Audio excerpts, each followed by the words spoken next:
Hola, buenas. Este es el proyecto de final de semestre del ramo Sistemas Digitales. Los integrantes de nuestro grupo son Diego Césped, Christopher San Martín y Aníbal Pedernera.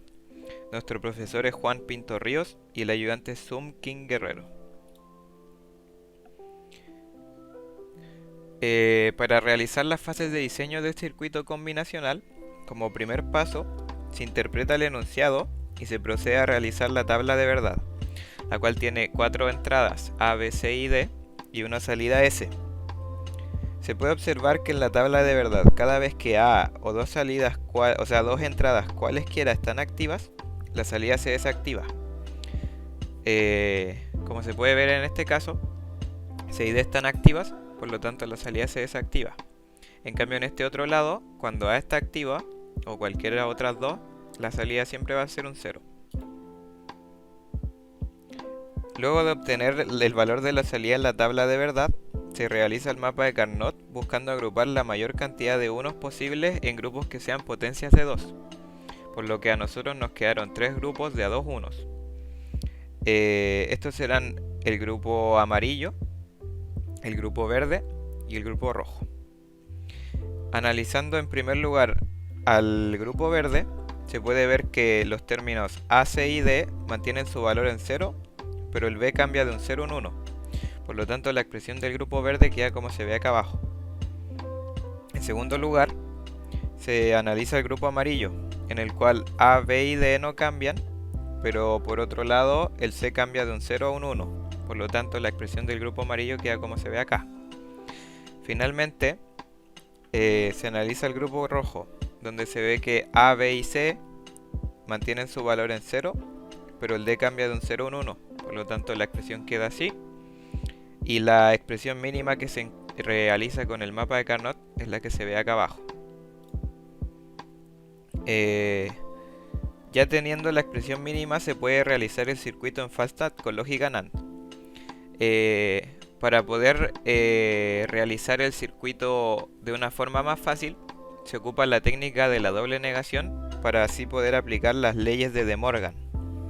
Entonces, se aplica una doble negación al término que encontramos del mapa de Carnot y así podemos pasar los términos de suma de productos a esta expresión que se ve acá abajo. Y así será mucho más fácil de representar el circuito con lógica NAND como se ve a continuación. Este es el equivalente del circuito. Finalmente, a modo de conclusión y nuestra forma de aplicar en la vida real lo que aprendimos, es un problema donde se tiene una línea de producción de una fábrica de frutas, específicamente de duraznos, donde habrán 4 sensores, que serán A, B, C y D. El sensor A es un sensor que reconoce el peso de las frutas. Entonces, si un durazno pesa menos de 100 gramos, este será descartado. Luego tenemos el sensor B, el cual reconocerá si la fruta está golpeada con algún tipo de daño. Luego está el sensor C, el cual reconoce si la fruta está madura o está inmadura. Y en último lugar tenemos el sensor D, el cual reconoce el color de la fruta. Por lo tanto, el sensor A es el sensor principal, ya que si no hay una fruta que pese más de 100 gramos será descartada. En cambio, las frutas que pasen al sensor A serán vistas por el resto de los sensores, y si hay una fruta que sea escaneada por más de un sensor, nuevamente será descartada. Bueno, ahora vamos con el circuito secuencial. El circuito secuencial que nos piden en este ejercicio consta de una entrada y una salida, el cual debe entregarnos un 1 en la salida al aparecer un segundo número 0 o un segundo número 1 en la entrada. Con el ejemplo del enunciado puede quedar más claro. Analicémoslo. El ejemplo nos dice, si en la entrada nos dan un primer 0, pues la salida será 0, porque no llevaremos acumulado ningún otro número. Si en la segunda entrada nos dan un 1, pues nos vuelve a entregar un 0, no tenemos ningún número repetido. Si luego en la tercera entrada nos entregan un número 1, como ya tenemos dos números unos, en la salida nos va a entregar un 1. Luego en la cuarta salida nos entrega un número 0. Y como ya habíamos acumulado un 0 de antes, pues en la salida tendremos un 1 nuevamente. Esto, al completar el par, se reinicia. Por lo tanto, en la quinta salida tenemos un 1 y nos entrega un 0, porque no llevaremos acumulado un 1. ¿Vale? Estos dos 1 como que se van juntos, por decirlo así. Teniendo esto claro, procedamos a las fases de diseño. Lo primero que se decidió por hacer fue definir nuestros estados del diagrama de Mili. En el Q0, los ceros y unos contados son pares, por lo que ya podemos deducir de que el Q0 tendrá relación con nuestra salida igual a 1, ¿no?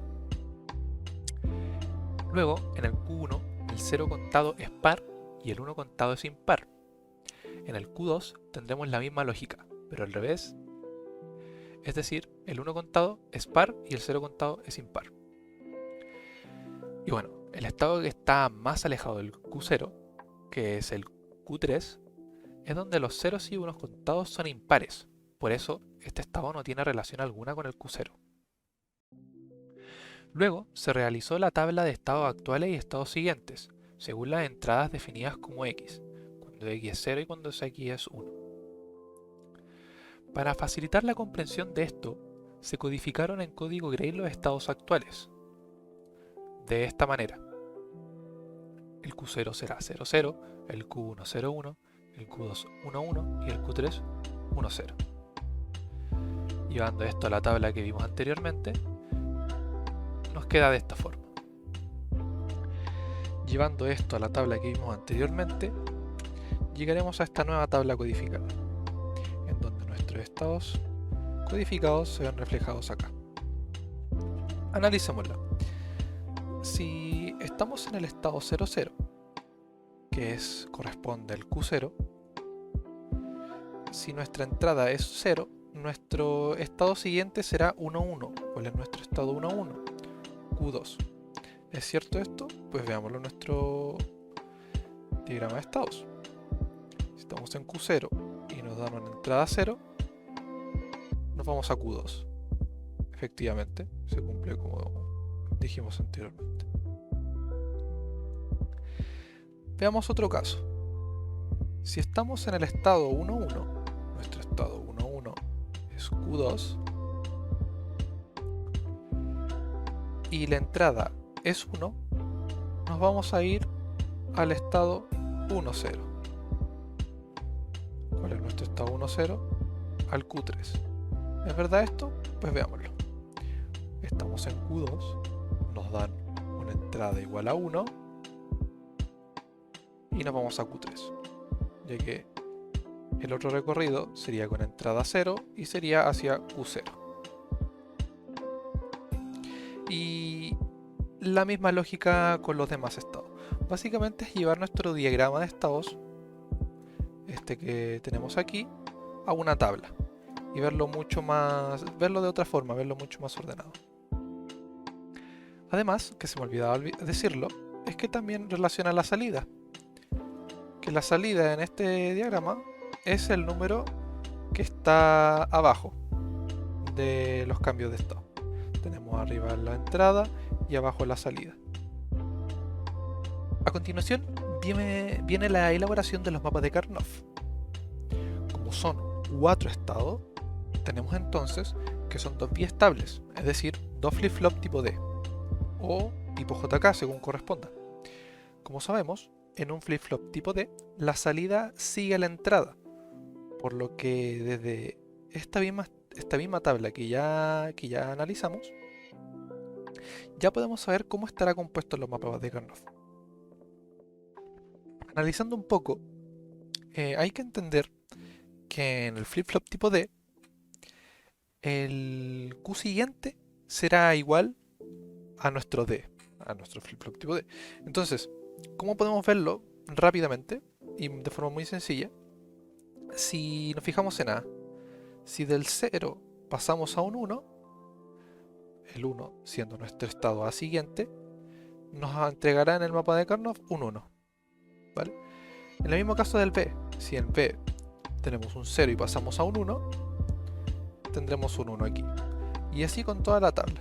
Si ven, es muy fácil pasar de esta tabla a los mapas de Karnoff, al menos en un flip-flop tipo D. Y en el caso de nuestra salida, el mapa de Karnoff quedaría ilustrado tal cual está en nuestra tabla. Ahora, pasando al análisis de esta tabla, sabemos que los grupos se agrupan grupos de unos, de 2 elevado a n. Por eso se puede agrupar el 1 solo, que sería 2 a la 0, y grupos de 2 unos, que sería 2 a la 1, 2 básicamente. Y analicémoslo. En el D1 tenemos esta expresión de acá. Si vemos aquí, en este grupo, el A pasa de 0 a 0, es decir, no cambia. Y está negado. Por lo tanto, sería este A negado multiplicado por ¿quién? Por X negado. ¿Por qué? Porque X tampoco cambia. Se mantiene en 0 y el B no está porque cambia de 0 a 1. ¿Vale? En el caso de la segunda expresión, el segundo grupo que se le suma, tenemos que X no cambia y no está negado porque tiene un 1. Y en el caso de la tampoco. No está negado, no cambia, el B sí cambia y tendríamos esta expresión. Así con cada mapa de Karnoff. A continuación mostraremos la construcción del circuito con flip-flop tipo D. Esto será gracias a las expresiones reducidas por los mapas de Karnoff, ¿no? Bueno, aquí están las expresiones y veremos cómo se ven reflejadas en nuestro circuito. El primer flip-flop será el D1 con su salida A y A negado. El segundo será D2 con B y B negado. Veamos que entra a D. A D entra una suma de productos. Será el producto de X, que este sería X, este sería el clock y este sería nuestra salida Z, que se me había olvidado mencionarlo, que entra aquí. Entra lo que viene siendo X y si vemos por aquí llega A, llega X por A, sería la primera expresión, más que esto la compuerta OR se encarga de sumarlos, esta compuerta AND que está aquí, que sería X negado y A negado, tal como se muestra en la expresión obtenida por el mapa de Karnoff. Así será con todas. Sigamos analizando. D2. D2 es nuestra compuerta que está aquí, esta entrada acá, que corresponde a B negado. B negado sale de acá y entra. Muy sencillo. Luego tenemos Z. Z es un poco más largo. En Z también vemos que es una suma de productos en la cual entra, analicemos esta compuerta AND que está aquí, entra A y X negado, sería la expresión del medio. Luego entra aquí A por B negado entra ahí. Muy bien. Y la multiplicación de tres expresiones, que sería A negado, ¿cierto? Luego entra B y finalmente entra X normal.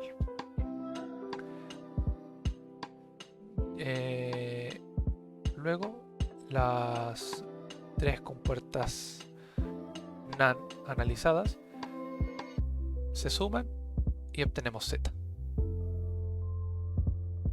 Ahora veremos cómo funciona esto en la aplicación Falstad. Bueno, aquí tenemos nuestro circuito confeccionado en Falstad. Veremos cómo funciona. Lo pondremos en un principio en low, en bajo, en 0, básicamente. Podemos continuar. Tenemos nuestro primer clock, nuestro primer 0 entra. Ahora va a entrar un segundo 0 y se activa. Lo pondremos ahora en high.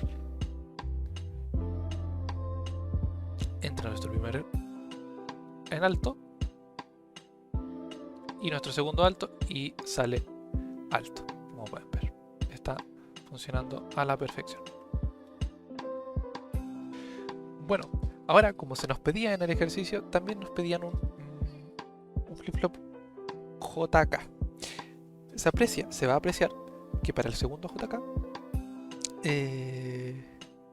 se forma un grupo de 8, tanto para J2 como K2. Por lo tanto, se anulan los términos, teniendo expresiones solo para J1 y K1, obteniendo así el siguiente circuito lógico.